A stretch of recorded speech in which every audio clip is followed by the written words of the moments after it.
Tonight on CBC Vancouver News. As more activities are suspended under COVID-19 health orders, BC records a record number of new cases. Also, they are an added layer of detection. With more residents dying, the push for rapid COVID-19 testing at BC's long-term care facilities. And getting a lot of people that only have 1 or 2 years experience, they can just kind of jump out, go back there. Unprepared. Concern from rescue teams as pandemic-weary adventurers head to the backcountry. This is CBC Vancouver News.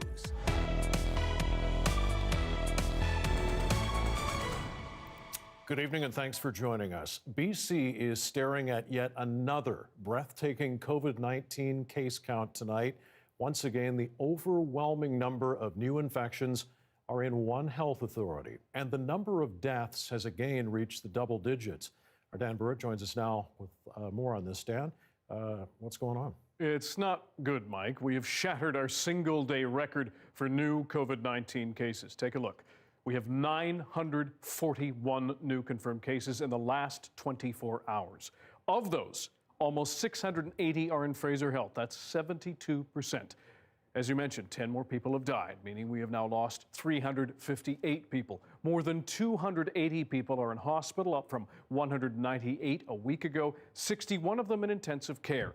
We have more than 7,700 active cases, and public health is keeping its eye on almost 10,300 people.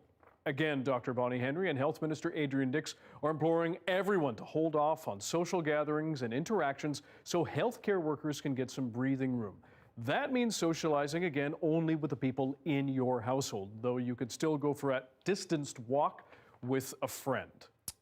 Almost 1,000 cases, certainly a lot for our province, Dan. But even before these numbers were announced, the province tightened up the rules around indoor activities. What's the impact there? Yes, and for some, this came as a surprise just today when they were doing some reading.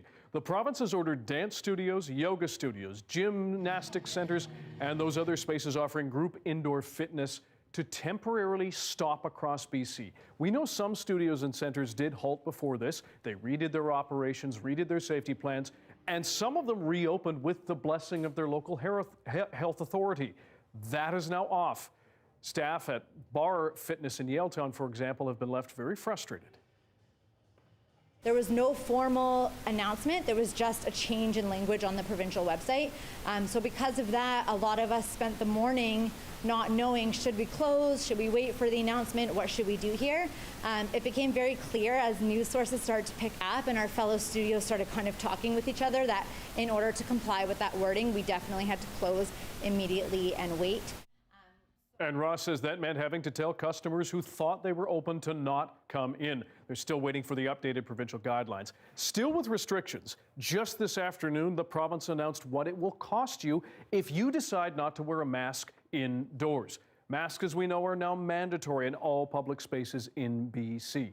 If you don't wear one indoors or refuse to comply, if you decide not to leave a space or you're abusive or belligerent, you can be fined $230. And as we know, we've seen more than enough examples of people refusing to wear masks and behaving poorly. Mike. We certainly have. All right, Dan, thanks very much. Dan Burrett reporting live tonight.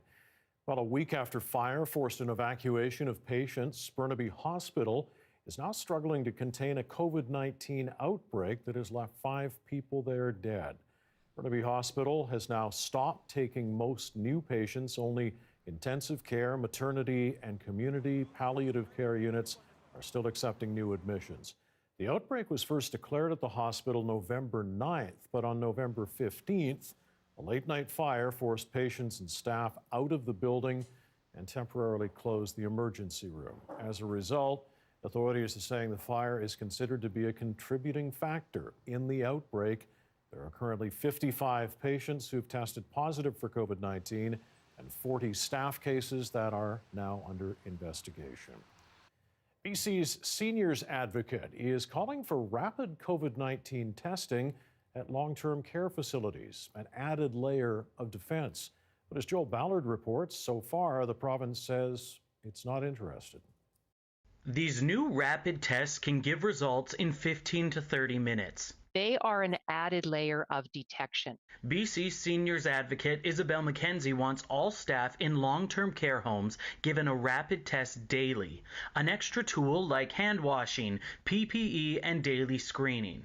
Right now, staff aren't tested, only asked screening questions about how they feel. That is clearly creating some gaps, and if that was sufficient, we wouldn't be seeing the outbreaks that we're seeing. Most cases, she says, are first being transmitted by an asymptomatic healthcare worker, people who are showing no signs, unknowingly spreading the virus.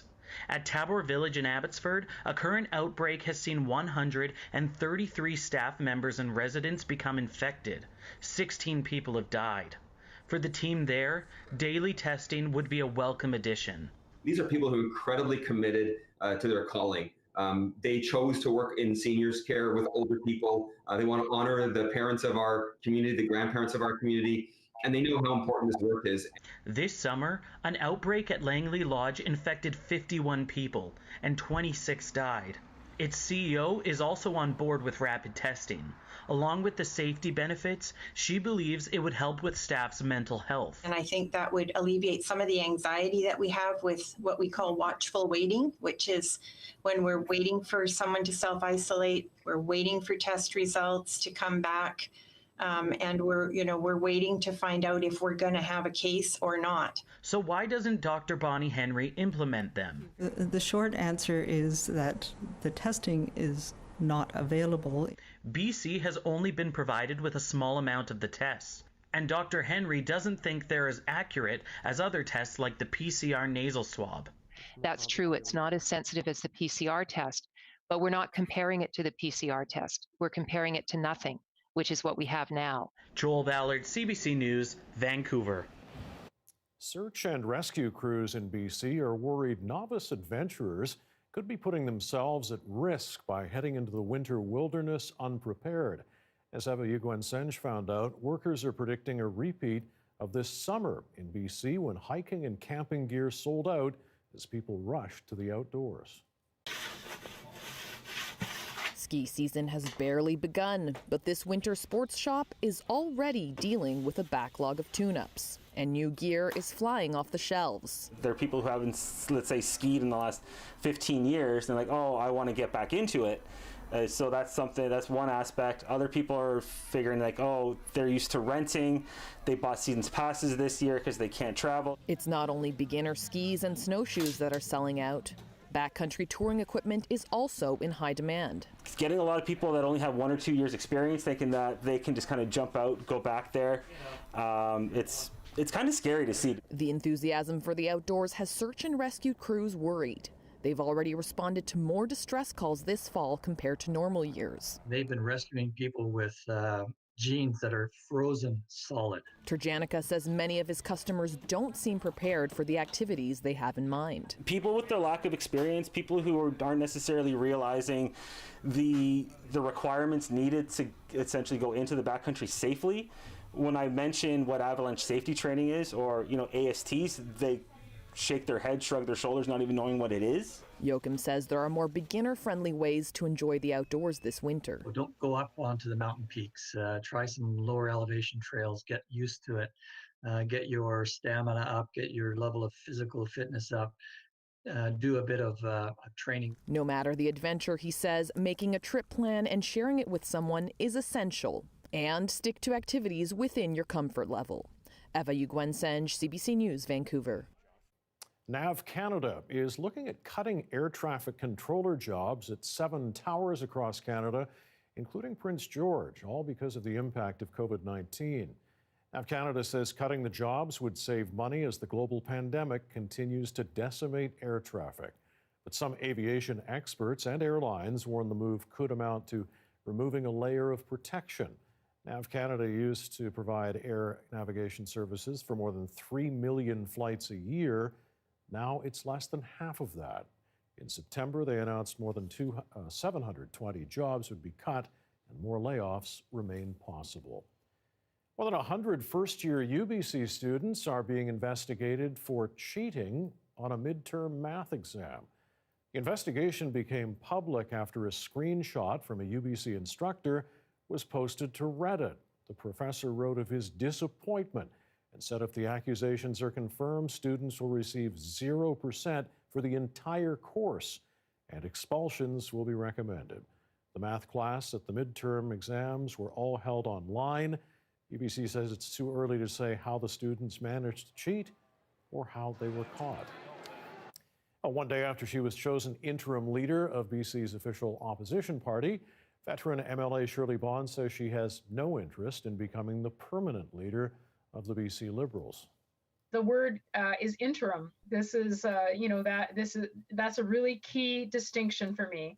This is the interim leader's job, and I look forward to doing it with the same work ethic that I have demonstrated, I think, in my career. Bond talked to reporters about the Liberal Party's next steps while the NDP holds a solid majority in the legislature. Former leader Andrew Wilkinson resigned over the weekend rather than staying on until a replacement was found. Bond will be sworn in tomorrow via Zoom. Well, 30 years ago this fall, the CBC brought someone with a disease many people feared into the homes of British Columbians. The Dr. Peter AIDS Diaries were a series of weekly broadcasts featuring Dr. Peter Jepson Young as he documented living and dying with AIDS. The diaries went on to be nominated for an Academy Award and a source of great pride for Dr. Peter's mother, Shirley Young. We caught up with Shirley to hear how she has been carrying on her son's legacy.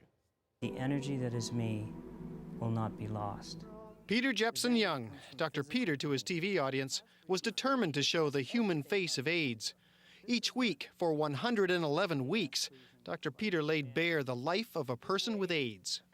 The CBC News series captured the last 2 years of Peter's life, from 1990 to 92. When Peter was first diagnosed with AIDS, we were just devastated. I mean, this is a terrible pandemic we're living in now, but that was just devastating. And no one knew how it was transmitted, and it was also very deadly. Life expectancy was only a matter of months. So we thought, well, we'll write our friends, tell them what's happening, and then we'll just go away for a couple of weeks. And that's what we did. Well, I have to tell you, when we got home, we could hardly open that door. There were so many letters. And it chokes me to remember, they were so beautiful. Everyone, absolutely without exception, supported us. And we're proud of Peter that he was going to go on CBC and talk about it. So it started our healing process then. It's getting to be a real struggle. For 2 years, Dr. Peter talked openly about dying. In November 1992, Dr. Peter died. He was 35. Do you feel he gave a gift to you? Yeah, he did. If it weren't for him, I probably would have only known the dry facts about AIDS. But because of him, I knew, hey, this is real. This actually exists. People are getting this. It's not just out of a book. What gift did he give you? Hope, courage. He certainly helped me. Peter had a mission in life. His mission was to help people with AIDS. And our mission was to carry on his legacy. And that's what we've tried to do. How are you today? I'm good, how are you? When the pandemic is over, I'll be back volunteering. I volunteer once a week to serve a meal and visit with the participants and hug them and share their stories. Because I love them, they're wonderful people. Yeah, that's what we do.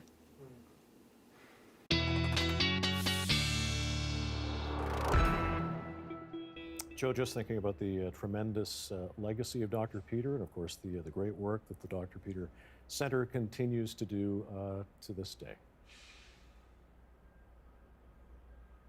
You know, Mike, it's so cold and so windy out here that I just assume that I couldn't quite hear what you said, but I assume you said something about how amazing I am and how the forecast always pans out. So I'm just going to go ahead and continue with the forecast. The train came by at the same time, and it is really breezy out here. So I'm terribly sorry I didn't get that, but take a look at the temperatures right now.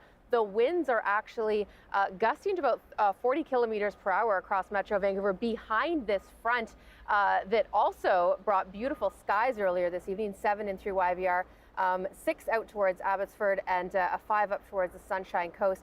Winds are going to die down as we really get behind that cold front.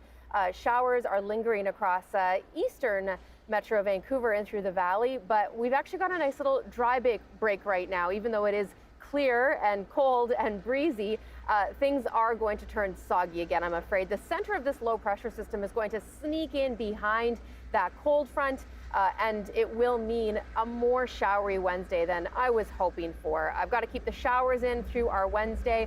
Not a washout of a day, though. As we head into the end of the week, I do have some sunshine to talk about. And Mike, it's like they want us to be together because now the train is coming. So I'll send it back to you and I'll see you inside. All right, very good. We'll try to get our train timing sorted out when we talk to you next. Thanks, Jeff. Okay, when 9-year-old Damien Smith moved from Coquitlam to Salmon Arm in October, he had difficulty making new friends and feared having a lonely birthday. Well, his parents decided to share his story online, and the post snowballed, with the family receiving more than 1,000 well wishes from all around the world, including a video from one of Damien's favorite superheroes.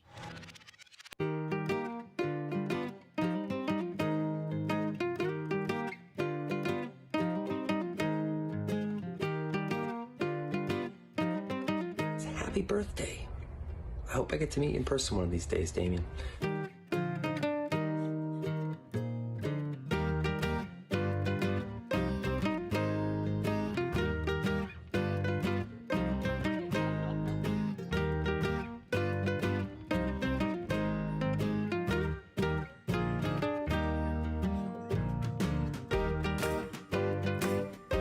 Damien, it's Ryan. I heard about your story. I read about it. I saw a video about it.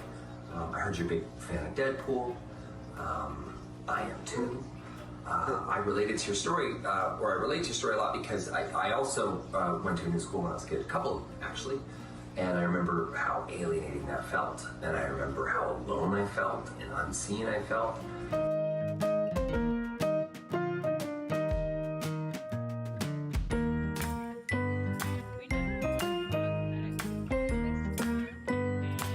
Honestly, we are shocked, probably as much as he is, because as it was happening, we had the hardest time keeping it a secret. Well, I had the hardest time.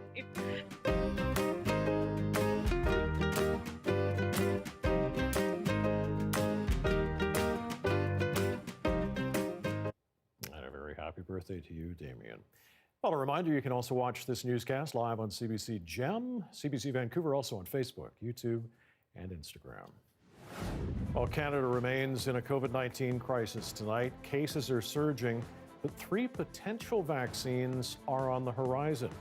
Coming up, why the Prime Minister is pointing to a long road ahead before we can let our guard down.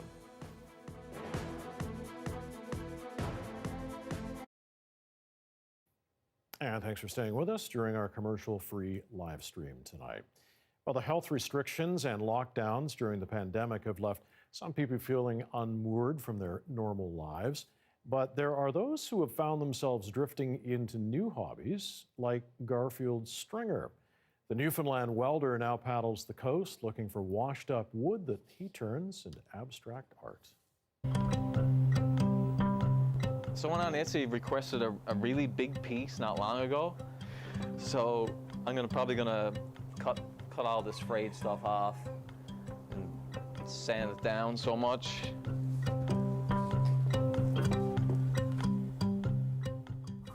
Most of my pieces are root systems. Like, they came from roots. It has to have like twists and turns and a really cool grain. It's kind of like what I feel when I see pieces of driftwood. Like I'm looking at it, I'm thinking like, it's almost like, does this thing have a story or does it not have a story? If it just works right for me, I'll keep it. If it don't, I'll throw it away. Like I've said before, I've went to beaches that had like 1,000 pieces of driftwood and I just searched through it and I didn't find anything. But then I'll go to a beach and kayak and there's like 1 piece of driftwood on the beach and that's the piece. And this is my high-tech photo booth with the latest in photo booth technology. piece of cardboard with wax paper. But man, it works, man.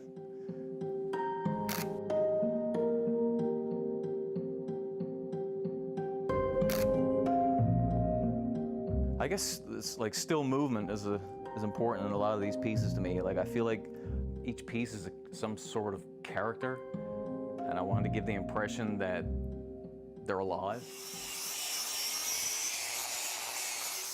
My wife had to shut down her business for a while, so she made a garden. She started growing vegetables. I mean, I'm well with the government, so we didn't have much time off, but at first we were shut down for like 2 weeks where we didn't go in every day, and this definitely helped keep my sanity. I mean, I could come out here and just spend hours just pass away and I don't even know it, you know? As long as I'm doing something creative, at least on the weekends, it just gives everything meaning, I guess. Every piece of driftwood does have a story. It could have came from across the ocean. It could have came from, you know, someone could have chopped it down, threw it in the ocean, or the tide could have just dragged it out, or it could have came from England. It could have, I mean, driftwood does have a story. It was a tree, it was alive, you know? I just feel like I'm adding the next chapter to that, I guess. That's pretty neat stuff there. Okay, back in just a couple of seconds. Lots of COVID-19 news from across the country and political news from south of the border. Stay right here.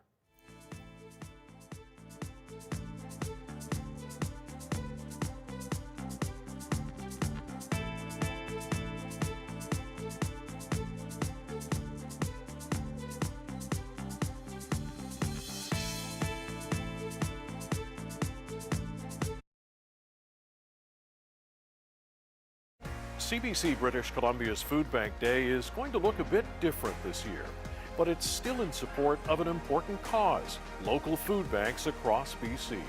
Join us online and on Radio 1, December 4th.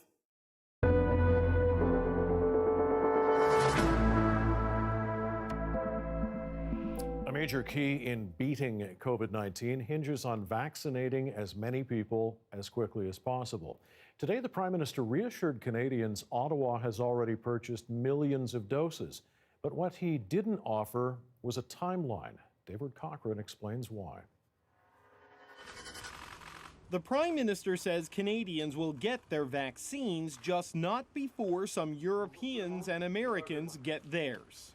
Canada no longer has any domestic production capacity for vaccines. So Canada had to go vaccine shopping. The government says it's near the front of the queue, but behind the countries that have developed and will manufacture the vaccines. Countries like the United States, Germany, and the UK do have domestic pharmaceutical facilities, which is why they're obviously going to prioritize helping their citizens first. That's why Canada secured hundreds of millions of doses from a broad range of potential vaccines, including the 3 leading candidates, to create as broad a supply chain as possible. But the early days of the pandemic showed it can be hard to get what you paid for. We had 3 million masks that were stopped by U.S. officials. As the U.S. and other countries put export restrictions on PPE, threatening critical supply chains. That crisis was avoided. The hope is enough has changed that it won't be repeated. We have signed strong contracts with various vaccine companies, and we are working closely with allies on ensuring that there is a free flow of delivery of contracts. Until then, government is buying freezers for transportation and storage and everything they need to stick needles in arms. We have already received enough deliveries of syringes and needles to administer 24 million doses of vaccines. Vaccine rollout is expected to happen early next year, weeks, maybe months after the U.S. and the UK plan to start. A home field advantage that comes from developing the most coveted drugs on Earth. David Cochrane, CBC News, Ottawa. To Alberta now, and new measures just announced tonight. The 6th straight day of more than 1,000 COVID-19 cases as the province declaring its second public health emergency. Carolyn Dunn walks us through the new measures. Carl Lovestrom would like you to know the COVID-19 he knows. His longtime friend Desmond Jarvis Brandon, an outspoken mask and social distancing advocate, died from the virus alone in isolation. I hope this makes it more real for people. Desmond was a real person. He was 36 years old. He did not have to die. The measures come as hospitalizations, ICU admissions, and deaths are rising exponentially. If we do not slow the sharp rise of both hospitalizations and ICU admissions, they will threaten our ability to continue delivering health services that we all rely on. Among the announced changes today, all grades 7 to 12 students will switch to online learning from Friday to the new year. Younger students will have an extra week added to their break. Masks will be mandatory at all indoor workplaces in Edmonton, Calgary, and surrounding areas. Sporting activities and concerts are temporarily canceled. Now is the time for all of Albertans to meet the moment. The restrictions on gatherings, on businesses, on places of worship will be evaluated after 3 weeks. If we see a significant drop in our new daily cases, we may be able to ease them. But it's far from the strict lockdown some had hoped for. Retail businesses can remain open but are limited to 25% occupancy. Bars and restaurants can stay open until 11 p.m., but only people from the same household can dine together. It's not nearly as stringent as what some doctors and health experts had hoped. So we're looking at a true humanitarian crisis. So widespread loss of life, looking at building things like field hospitals, outsourcing healthcare staff, a really grim and dangerous situation without a full lockdown. CBC's Carolyn Dunn reporting for us tonight. Well, lineups to get tested for COVID-19 in the U.S. are getting longer as the country approaches Thanksgiving weekend. In some cities, lines of vehicles at drive-through sites stretch as long as a kilometer. Demand for tests is seen as a sign millions of Americans appear set to go ahead with plans for family reunions and travel. There's a lot more people here than I thought would be here. In front of us, the guy coughed in front of us and we was like, oh my God. Both of us have been quarantining for the last 2 weeks and we wanted to go see family. I'm a little nervous, but I think that, if we all wear a mask, take necessary precautions, we'll be okay. More than 3 million air travelers boarded flights this past weekend, the most since the start of the shutdowns back in March. Right now, the U.S. is averaging more than 167,000 new cases each day, and the spread of the virus is surging across 45 states. The president-elect of the United States, Joe Biden, continues to fill his inner circle. More cabinet selections made today as the outgoing Trump administration moved to stop delaying the transition process. CBC's Stephen D'Souza has the latest. With the green light to begin his transition in earnest, U.S. President-elect Joe Biden unveiled his national security team. America is back, ready to lead the world, not retreat from it. A diverse group in gender and background, each name, each resume, a departure in tenor and tone from the last 4 years of Donald Trump. In Alexander Mayorkas, the first Latino and immigrant to lead the Department of Homeland Security. At the United Nations, Linda Thomas Greenfield, a longtime diplomat sidelined by the Trump administration. I want to say to you, America is back. Multilateralism is back. Diplomacy is back. Avril Haines would be the first woman to serve as Director of National Intelligence. John Kerry, former Secretary of State and presidential candidate, will be Biden's climate envoy. I don't for a minute underestimate the difficulties of meeting my bold commitments to fighting climate change. But at the same time, no one should underestimate for a minute my determination to do just that.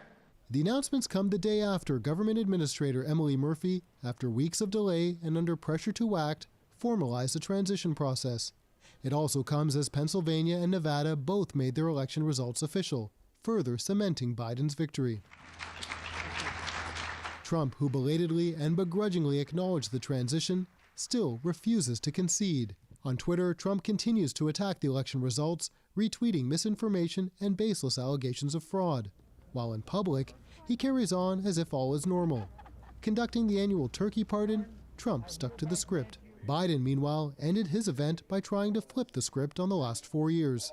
Let's begin that work to heal and unite. To heal and unite America as well as the world.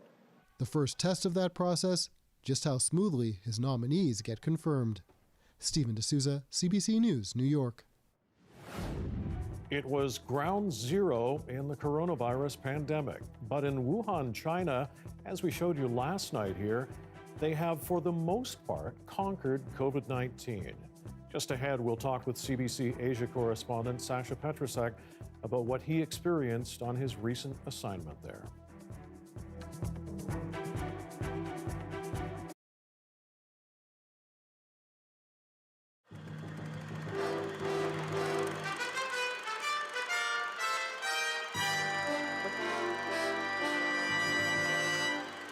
It was exactly 1 year ago that a British Columbia appeals court lifted the ban on gay marriage in the province.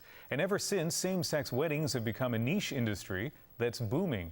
Deborah Goebel explains. Look at how young you looked. You know what? As Jane Eaton Hamilton and Joy Masahara celebrate their first anniversary, it's not just their marriage they commemorate, but the long legal fight that brought them to this moment. Joy and Jenna, you may kiss your bride. Oh, it's fantastic. It's been fantastic. She's my wife. She's great. I'm Michael. Ontario was the first Canadian province to legalize same-sex marriage in June of 2003. The two men may kiss. A few weeks later, British Columbia followed suit. And in March, Quebec did the same. Over the past year, thousands of gay couples have exchanged wedding vows. With the low Canadian dollar and no rules requiring a couple reside in the country, Canada has become particularly popular with same-sex Americans who wish to marry. American tourists comprise 60% of gay weddings in British Columbia, a fact that hasn't gone unnoticed by those in the hospitality industry. I have actively pursued it a little more in the last year or so, since the laws have changed, and it has been prosperous. We will tailor whatever they like. Chris Riley says he's held 11 gay marriages and 10 receptions in his Vancouver restaurant since last July. And while there are no overall statistics for the amount spent in Canada, the economic spin-off from thousands of people coming here is significant. People are realizing that they have to shift their attitudes and their thoughts.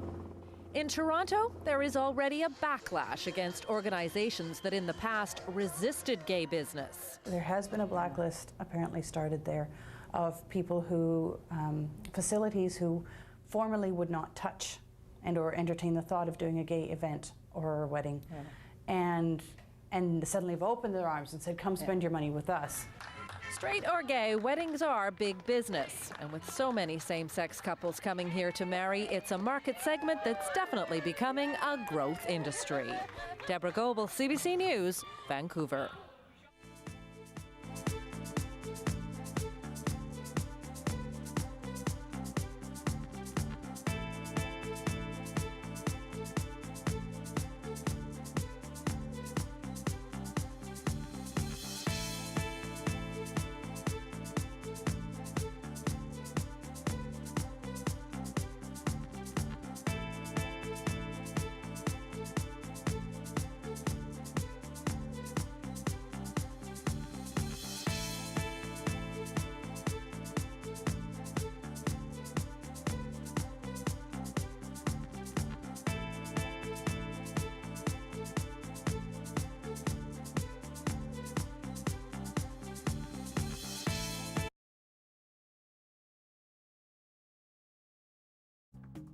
Some of the stories we're following tonight on CBC Vancouver News. BC has shattered its single-day record for new COVID-19 cases, confirming another 941 today, along with 10 more deaths. The Fraser Health region continued to drive the spike in new infections, with 72% of new cases happening there. There are currently 284 people in hospital, up from 198 last Tuesday. Of that number, 61 are in intensive care. The death toll now stands at 358, up from 310 a week ago.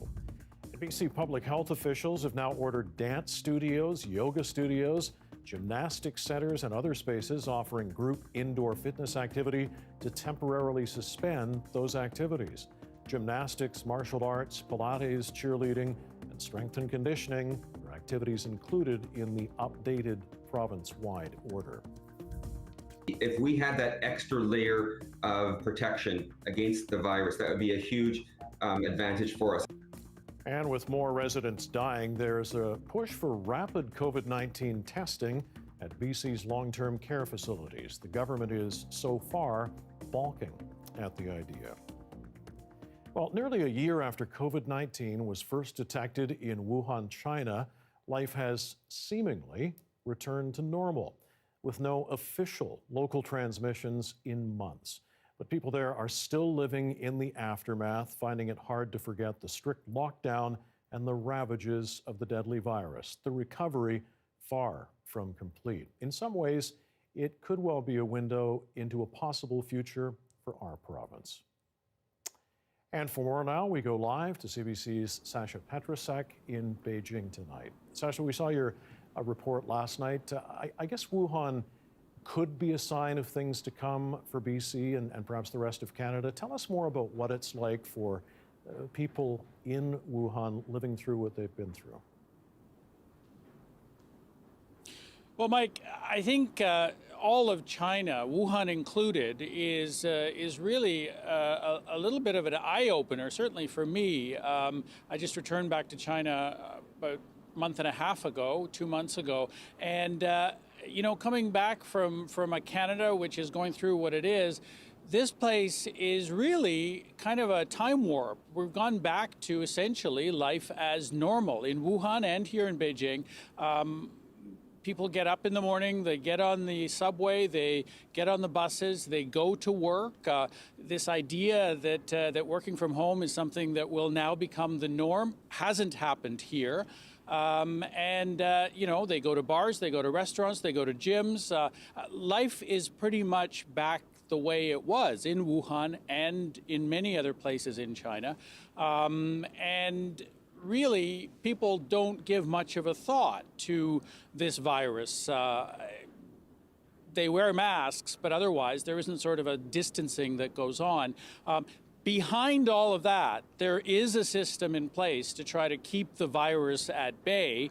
If there is an outbreak of any kind, and they have been very, very rare, mostly brought in from the outside.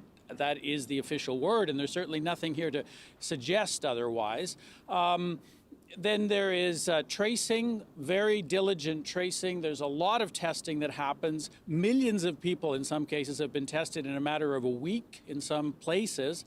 And they have very high barriers for people to get into the country. So there is a system in place. It's not like life is normal and they've simply opened their borders. But on the streets, things are normal in Wuhan and in most of the rest of China.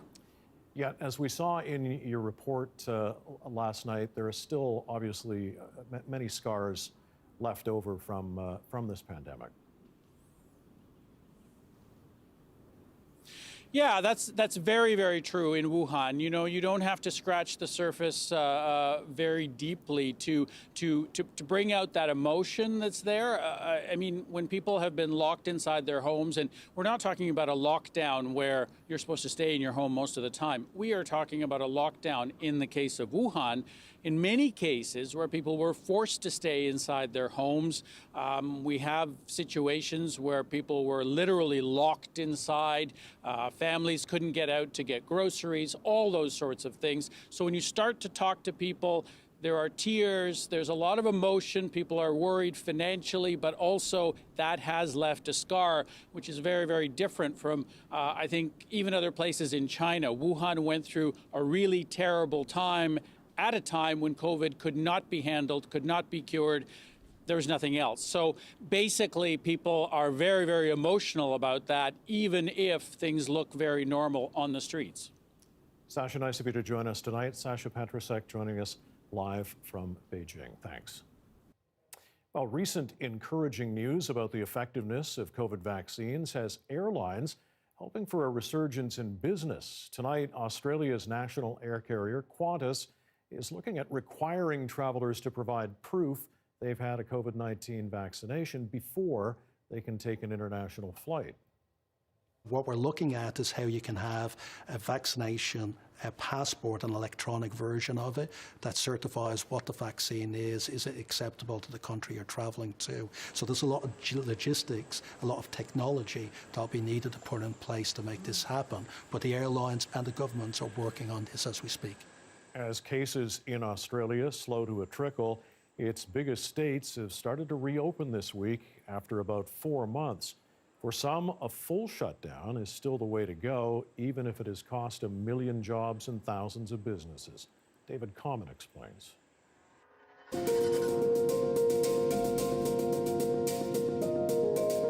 Less than 2 weeks ago, Australian authorities moved fast to clamp down. Curfews imposed, beaches, streets, stores emptied in the city of Adelaide. Everyone ordered to lock down at home. And all this after 9 people tested positive. Just 9. It makes sense, doesn't it? You know what I mean? We don't want to end up like other parts of the world. Australia has been extremely serious about its lockdowns. When the second wave hit in the summer, authorities didn't pause. Nearly every business in Melbourne was forced to close. There are limits on how many people can return to the country, and when they do, mandatory quarantine hotels guarded by soldiers. Police checkpoints to ensure no one was ever more than 25 kilometers from home, and $1,300 fines readily handed out to the rule breakers. Politicians didn't mess around. They're not rules that are against you, they are rules for you. Your safety, your job, your community, your family, your state. There is no second chance to stop a second wave. You're there in Australia, I'm here in Canada. What's the big difference? Well, we're doing much better. That's the obvious difference. It's one of the few places in the world that's actually managed to suppress a real second wave. And that was because we had one of the world's longest lockdowns. Canadian Dr. Nancy Baxter moved to Melbourne just before COVID closed nearly everything. She heads the University of Melbourne School of Population and Global Health. Are you in a cabin? I am in a cabin. Yeah, it's a good question. So I was in the United States on an assignment. And as you know, when you return to Canada, you have to do 2 weeks of quarantine, which I am doing in a cabin in the woods, very alone. So you and I might talk for 9 hours just for my companionship, right? Jokes aside, Dr. Baxter has family in Canada. Hi, Mom. How are you? And she's worried about home. Hearing what's happened in Ontario, it's pretty shocking. So they just kind of have changed the policy to just basically admit defeat and say they're going to let the epidemic just run wild in Ontario. But do you think, I mean, that's a pretty big thing to say. You know, politically, it's hard to try to shut down your entire economy. That's cost jobs in Australia. It's cost jobs here in Canada. What has been the priority in Australia? You can't have a well-functioning economy with a raging pandemic. It's not an economy versus lives. Today, some 16,200 retail stores, 5,800 cafes and restaurants, and about 1,000 beauty salons and 800 pubs can reopen their doors. After 3 months of a second lockdown, Melbourne is emerging gradually. Restaurants reopening, stores too, and COVID cases, remarkably, they're at or near zero nationwide. But 1 million jobs have been lost, thousands of businesses too. I think clearly we've done, better, and we've gone about it the right way, going for the aggressive suppression to zero. But on the other hand, I don't own a bar that's gone under. Jason Dutton is another Canadian living in Melbourne, glad to be back outdoors again, albeit wearing a mask. As he says, everyone did for months. No questions asked. When the government came out, they mandated masks the first week of August, and there was about 20 seconds of complaining. And then everybody emerged with like a mask that matched their shirt. And Jason says there isn't much appetite for political waffling over what measures to take or how quickly, when his state saw growth 5 times less than where many Canadian provinces are now. Politicians simply locked everything down. There has been this kind of push-pull in Canada between locking down to control the virus and still allowing the economy to exist, to thrive as much as possible. And that's meant that there hasn't necessarily been a public push to drive COVID numbers to zero, just to get them to a manageable level. What's the message been in Australia? The unofficial policy, which has clearly been followed, has been elimination. Because Australia is unique in that we can really control who comes in and out of the country.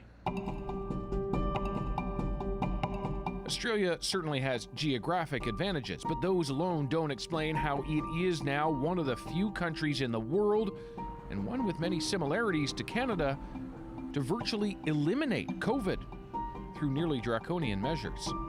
David Common, CBC News, Plevna, Ontario. Just coming up on 6:45 Tuesday night, Vancouver City Hall looks south up Cambie Street from the CBC building. Yes, that was the sun that popped out this afternoon in Metro Vancouver. Might it make another appearance this week? Johanna has the forecast next.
The Market Report is brought to you by Fortis BC. We've got even bigger rebates. Rebate? Whoa! On select high-efficiency equipment for business, but only for a limited time.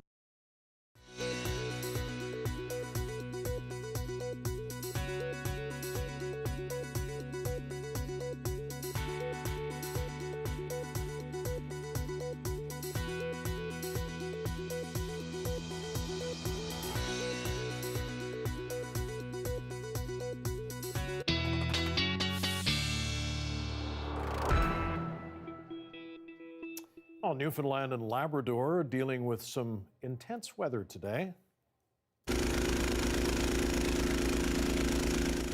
Places like Happy Valley, Goose Bay, and Labrador got about 40 centimeters of snow overnight and could get hammered by another 50 before it's all over. Newfoundland avoiding most of the snow, but the island's coastlines are under a wind warning. Gusts could reach 120 kilometers an hour. The storm has shut down many schools, and some provincial ferry routes are out of service.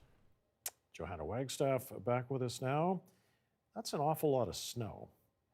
Yes, it is an awful lot of snow, even for Labrador. I was looking at some of their averages, and I think they're on their way to an all-time two-day record. The number to beat for all-time snow, though, in Happy Valley Goose Bay is 108 centimeters over 84 hours back in 2006. I don't think we want to go for gold, though, with those kind of numbers, but the winds are easing tonight. I want to show you the big picture across the country, including the temperatures in through Labrador City. Still minus 13, so wind chills along with gusty winds will make for a cold digging out day tomorrow. Minus 3 in through Halifax, 0 up towards Thunder Bay, minus temperatures across most of the prairies, and a 7 right now at YVR. We are behind our cold front, seeing clearing skies across Metro Vancouver, as I mentioned earlier, some lingering showers out towards the valley, but behind the cold front, we will stay for a few hours at least. Here's that low pressure system I mentioned that is sinking south. And unfortunately, it's deciding to stick around in our forecast zone a little longer than earlier models were showing.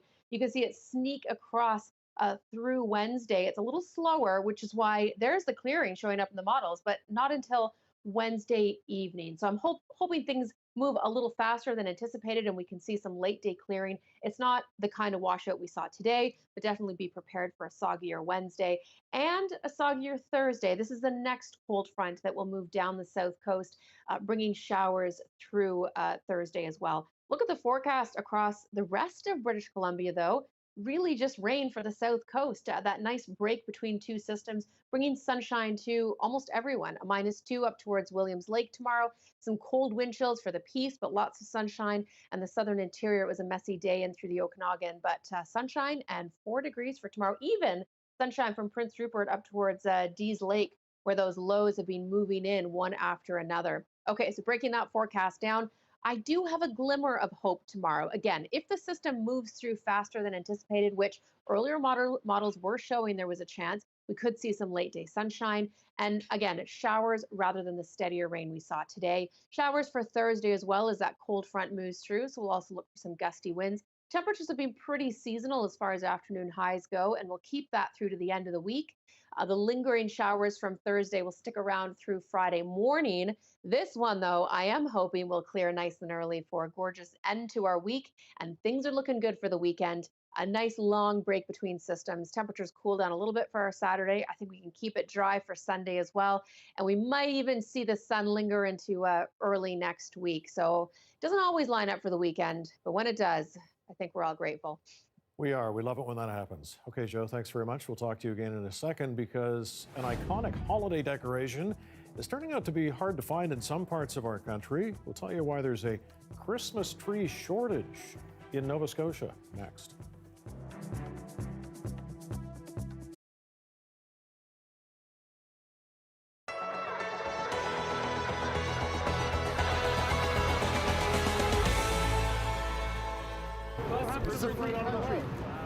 Our customers are going to be driving in here to the parking lot.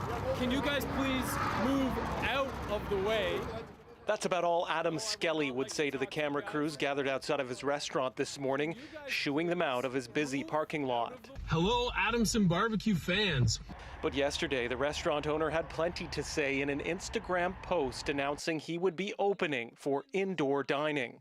Against provincial orders at 11 o'clock. And right on schedule, the customers arrived this morning, seated indoors for their meals, no masks required. Outside, anti-lockdown protesters dined on the media attention. For many of the customers here, lunch was more about making a political statement. If someone wants to wear a mask, all the power to you. But if I don't, then I should be respected for that as well. Respect for eating indoors, in a crowd, without a mask on, in a pandemic. She won't get it from this neighbor who lost her sister-in-law to COVID-19. It hurts me to the core. This bothers me today because this is my neighborhood. We're a red zone. We're supposed to be closed for a certain reason. Who does this guy think he is? Toronto police and city bylaw officers arrived at the restaurant about a half an hour after it opened. They entered, they spoke to the owner, but then they left without shutting the restaurant down. Obviously, by the sheer number of people that are here right now, right, we don't have the ability to go in and physically remove everyone at this point, and it would be unsafe to do so. Shortly after that, Premier Doug Ford was sympathetic towards the owner of the restaurant, explaining why it should be treated differently than other gatherings police are cracking down on. When it comes to private parties, you know, that's a different ball of wax there. But I just want the guy to shut down.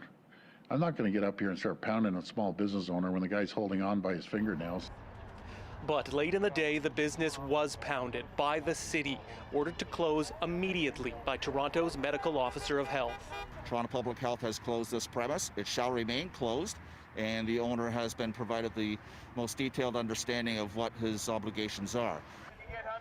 Toronto police admitted they should have shut the restaurant down this morning and called that a misunderstanding, vowing that if it tries to open again, they won't let it happen. Trevor Dunn, CBC News, Toronto.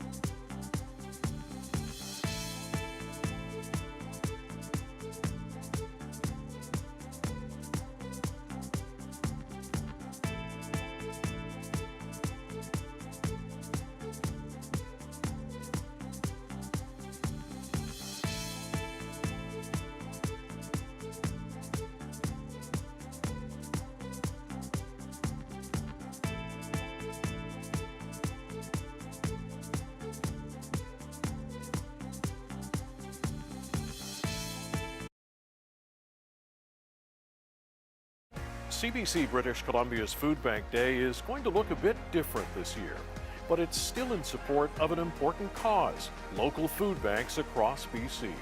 Join us online and on Radio 1, December 4th.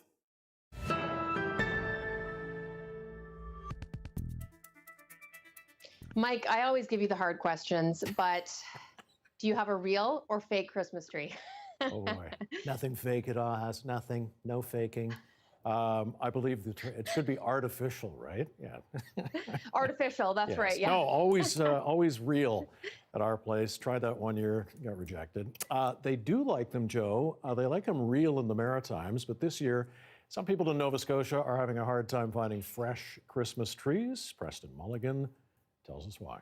This artificial tree greets you at the entrance of the Bedford Farmers Market. Staff here say, get used to it. I've been trying for the last 4 weeks, and everybody I talk to is the same thing. Nobody's got any trees left. All sold. Hines says he's been buying Christmas trees from Lunenburg growers and selling them from this warehouse for 35 years. Not this year. Everybody's saying the same thing. They've already sold all their trees. There's no trees left to be to buy. Down in Lunenburg, yet another container truck pulls into this lot looking for more trees. It's bound for Erie, Ontario, but not before it collects 450 balsam fir trees from a group of growers. Each tree is color-coded depending on its height. Even the small ones, 4 feet tall, are selling, especially in the U.S. This year we are getting asked for tree orders that were maxed over what we can supply. Krause says the American growers are spending millions more on advertising this year, mostly to millennials, and it's working. It's a little tight this year. Trees are in good demand. Growers here in Lunenburg County cut 500,000 trees every November. That's about half of what Nova Scotia produces. About 80% or more are shipped to the U.S. The question is, during a year when American demand has peaked, will there be any left here at home? Perhaps in Halifax we may have to drive a little bit, but I think we always have a supply of trees in the rural area. I'm going to say that you should be able to get a tree with a drive if you have to. He doesn't sound super convincing. Best to ask another grower. We ourselves supply some trees into Halifax, and prices are going to be up a little bit, but not very much. And there will be trees available. With demand like this is a good time to be a Christmas tree grower, and no one stops until Christmas Eve. It's all over Christmas Day. It's like an election. As soon as December 25th goes through, you start working towards the next one. Meantime, back at the Bedford Farmers Market, Tim Hines says he's given up looking for trees. He'll focus instead on wreaths. Preston Mulligan, CBC News, Halifax. And Joe, as far as trees, real, artificial for you? Real news and real trees for me too, Mike. Fantastic. There's just something about the smell. There you go. All right, thanks, Joe, and thank you for watching tonight. Dan Burritt here at 11 o'clock, right after the National. Thanks for watching tonight.